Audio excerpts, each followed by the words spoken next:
All right, welcome back to the Modern Josephus as I go ahead and review the industrial economy and react to that. It's, again, a live reaction, so I haven't previewed this. Let's go ahead and get into it. Hi, I'm John Green. This is Crash Course U.S. History, and today we're going to discuss economics and how a generation of... Mr. Green, is this going to be one of those boring ones with no wars or generals who had cool last words or anything? Yeah, that was me basically in history class. Like, let's skip over the boring stuff and get to the wars again. All right, me from the past. I will give you a smidge of great man history, but only a smidge. So today we're going to discuss American industrialization in the decades after the Civil War, during which time the U.S. went from having per capita about a third of Great Britain's industrial output to becoming the richest and most industrialized nation on Earth. Yeah, you might want to hold off on that libertage stand because this happened mostly thanks to the not particularly awesome Civil War, which improved the finance system by forcing the introduction of a national currency and spurred industrialization by giving massive contracts to arms and clothing manufacturers. The Civil War also boosted the telegraph, which improved communication, and gave birth to the Transcontinental Railway via the Pacific Railway Act of 1862, all of which increased efficiency and productivity. So thanks, Civil War!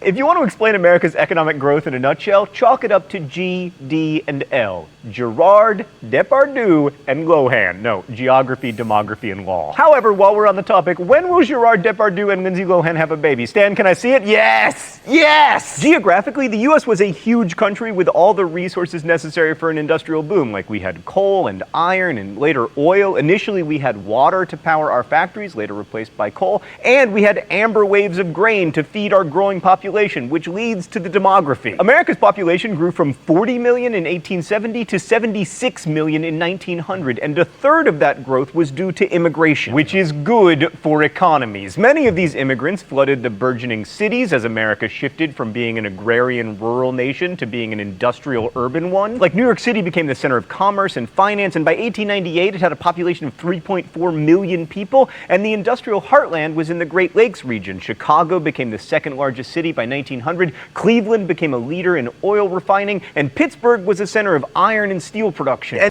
Yeah, I've been to the Pittsburgh Museum, Heinz Museum, and they talk a lot about that. Even today, the great city of Pittsburgh still employs 53 Steelers. Last but not least was the law. The Constitution and its Commerce Clause made the U.S. a single area of commerce, like a giant customs union. And as we'll see in a bit, the Supreme Court interpreted the laws in a very business-friendly way. Also, the American Constitution protects patents, which encourages invention and innovation, or at least it used to. And despite what Ayn Rand would tell you, the American government played a role in American economic growth by putting up high tariffs, especially on steel, giving massive land grants to railroads, and by putting Native Americans on reservations. Also, foreigners played an important role. They invested their capital and involved Americans in their economic scandals, like the one that led to a depression in 1893. The U.S. was at the time seen by Europeans as a developing economy, and investments in America offered much higher returns than those available in Europe. And the changes we're talking about here were massive. In 1880, for the first time, a majority of the workforce worked in non-farming jobs. By 1890, two-thirds of Americans worked for wages rather than farming or owning their own businesses. And by 1913, the United States produced one-third of the world's total industrial output. Now bring out the libertage, Stan! Awesome, and even better, we now get to talk about perennially underrated railroads. Let's go to the thought bubble. Although we tend to forget about them here in the US because our passenger rail system sucks, railroads were one of the keys to America's 19th century industrial success. Railroads increased commerce and integrated the American market, which allowed national brands to emerge like Ivory Soap and A&P grocery stores. But railroads changed and improved our economy in less obvious ways too. For instance, they gave us time zones, which were created by the major railroad companies to make shipping and passenger transport more standard. Also, because he recognized the importance of telling time, a railroad agent named Richard Warren Sears turned a $50 investment in watches into an enormous mail-order empire, and railroads made it possible for him and his eventual partner Roebuck to ship watches and then jewelry and then pretty much everything, including unconstructed freaking houses throughout the country. Railroads were also the first modern corporations. These companies were large, they had many employees, they spanned the country, and that meant they needed to invent organizational methods, including the middle manager, supervisors, workers to supervise supervisors. And for the first time, the owners of a company were not always day-to-day managers because railroads were among the first publicly traded corporations. They needed a lot of capital to build tracks and stations, so they sold shares in the company in order to raise that money, which shares could then be bought and sold by the public. And that is how railroads created the first captains of industry, like Cornelius, they named a university after me, Vanderbilt, and Andrew, me too, Carnegie Mellon, and Leland, I named a university after my son, Stanford. The railroad business was also emblematic of the partnership between the national government and industry. The Transcontinental Railroad, after all, wouldn't have existed without congressional legislation, federal land grants, and government-sponsored bond issues. Thanks, Thought Bubble. Apparently it's time for the mystery document. The rules here are simple. I guess the author of the mystery document, and if I'm wrong, which I usually am, I get shocked. All right. The belief is common in America that the day is at hand when corporations far greater than the Erie, swaying such power as have never in world's history been trusted in the hands of mere private citizens, controlled by single men like Vanderbilt, will ultimately succeed in directing government itself. Under the American form of society, there is now no authority capable of effective resistance. Yeah, and this is why I disagree with all this. You can call it crony capitalism, because that's what it ended up being and creating. And it's where government begins to interfere with business. And of course, it happened with, some of these corporations were given more power, more favoritism, maybe one of those two words, in order to buy up other competing businesses that were going against them. And they created monopolies. And that's the problem with when you get government to get involved in order to get money, because, you know, politicians start getting corrupt. And this was a corrupt time. I never get government and business should never mix. Never. Because all it leads is to worse results. So whether it is mercantilism, whether it is crony capitalism, whether it is socialism, they're all bad. The best way to go is laissez-faire economics, something like that. I'm not French. That's the best way to go. Government, stay out. Yes, you can regulate somewhat. What I like to, an analogy that I learned was, the government's role in business should be to set up the rules, to act like the referee, not to act like a player. And so the government, when it gave out these land grants, they didn't give it to everybody. They gave it to some people, to some rich people who were helping them in their campaigns, etc. And so the government started favoring certain monopolies, which ended up with the rise of Theodore Roosevelt, who ended up breaking the monopolies. But yeah, it's always bad. So that, I think, is the best analogy. The government should be the referee, not the player. And what has ended up happening is the government has become more of a player than just a ref. Corporations directing government, that's ridiculous. So grateful for federal ethanol subsidies, brought to you by Delicious Diet Dr. Pepper. Yeah, see, they see it as corporations, the left sees it as corporations controlling Congress, and the way I see it is Congress controlling corporations. And we just had that disagreement. I can taste all 23 of the chemicals. Anyways, Dan, I'm pretty sure that is noted muckraker Ida Tarbell. Yeah, I never liked Dr. Pepper. I like root beer, but Dr. Pepper, I never liked. It tastes like medicine for me. No! Henry Adams? How are there still Adamses in American history? Ugh. I do want to read a book on Henry Adams. I have it in my saved or wish list on Amazon, so if y'all want to, chip in on that, you can. That makes me worry we'll never escape the Clintons. Anyway, it should have been Ida Tarbell. She has a great name. She was a great opponent of capitalism, whatever. Indeed, industrial capitalists are considered both the greatest heroes and the greatest villains of the era, which is why they are known both as captains of industry and as robber barons, depending on whether we are mad at them. And the reason why they were robber barons is because the federal government helped them eliminate their competition, and that shouldn't have been. They often came from humble origins, took risks, and became very wealthy. Their methods were frequently unscrupulous. I mean, they often drove competitors out of business and generally cared very little for their workers. And it wasn't that they did it on their own. That's the problem. And I read this in American Colossus by H.W. Brands,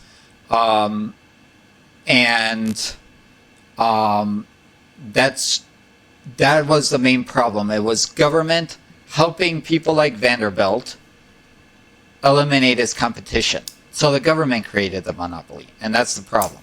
The first of the great robber barons and or captains of industry was the aforementioned Cornelius Vanderbilt, who rose from humble beginnings in Staten Island to make a fortune in transportation through ferries and shipping, and then eventually through railroads, although he once referred to trains as them things that go on land. But the poster boy of the era was John D. Rockefeller, who started out as a clerk for a Cleveland merchant and eventually became the richest man in the world, ever. Yes, including Bill Gates. The key to Rockefeller's success was ruthlessly buying up so many rivals that by the late 1880s, Standard Oil controlled 90% of the U.S. oil industry. And again, I will emphasize, it was with help from the federal government, not on his own. Lack of competition drove the price of gasoline up to like 12 cents a gallon. So if you had one of the 20 cars in the world, then you were mad. The period also saw innovation in terms of the way industries were organized. Many of the robber barons formed pools and trusts to control prices and limit the negative effects of competition. The problem with competition is that over time it reduces both prices and profit margins, which makes it difficult to become super rich. Vertical integration was another innovation. Firms bought up all aspects of the production process, from raw materials to production to transport and distribution. Like Philip Armour's meat company bought its own rail cars to ship meat, for instance. It also bought things like conveyor belts, and when he found out that animal parts could be used to make glue, he got into the glue making business. It was Armour who once proclaimed to use everything but the squeal. Horizontal integration was when big firms bought up small ones. The best example of this was Rockefeller's Standard Oil, which eventually became so big, incidentally, that the Supreme Court forced Standard Oil to be broken up into more than a dozen smaller oil companies, which, by the way, over time have slowly reunited to become the company known as ExxonMobil, so that worked out. U.S. Steel was put together by the era's giant of finance, J.P. Morgan, who at his death left a fortune of only $68 million, not counting the art that became the backbone of the Metropolitan Museum of Art,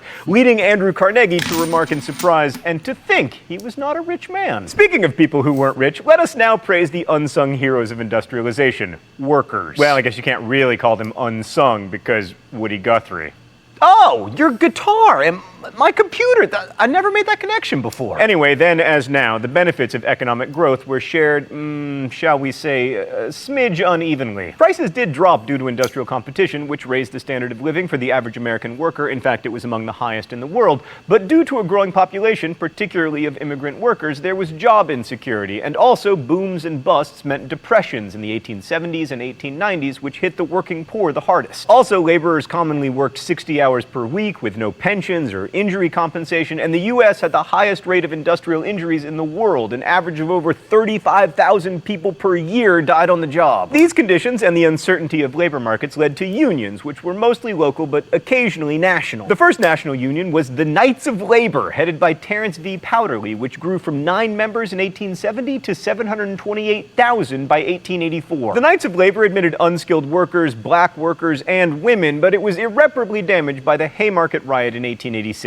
During a strike against McCormick Harvesting Company, a policeman killed one of the strikers, and in response, there was a rally in Chicago's Haymarket Square at which a bomb killed 7 police officers. Then, firing upon the crowd, the police killed 4 people. 7 anarchists were eventually convicted of the bombing, and although Powderly denounced anarchism, the public still associated the Knights of Labor with violence, and by 1902, its membership had shrunk considerably to 0. The banner of organized labor, however, was picked up by the American Federation of Labor under Samuel L. Gompers, choppers. Do all of these guys have great last names? They were more moderate than the anarchists and the Socialist International Workers of the world and focused on bread and butter issues like pay, hours, and safety. Founded in 1886, the same year as the Haymarket Riot, the AFL had about 250,000 members by 1892, almost 10% of whom were iron and steel workers. And now we have to pause to briefly mention one of the most pernicious innovations of the era, social Darwinism, a perversion of Darwin's theory that would have made him throw up, although to be fair, almost everything made him throw up. Social Darwinists argued that the theory of survival of the fittest should be applied to people, and also that corporations were people.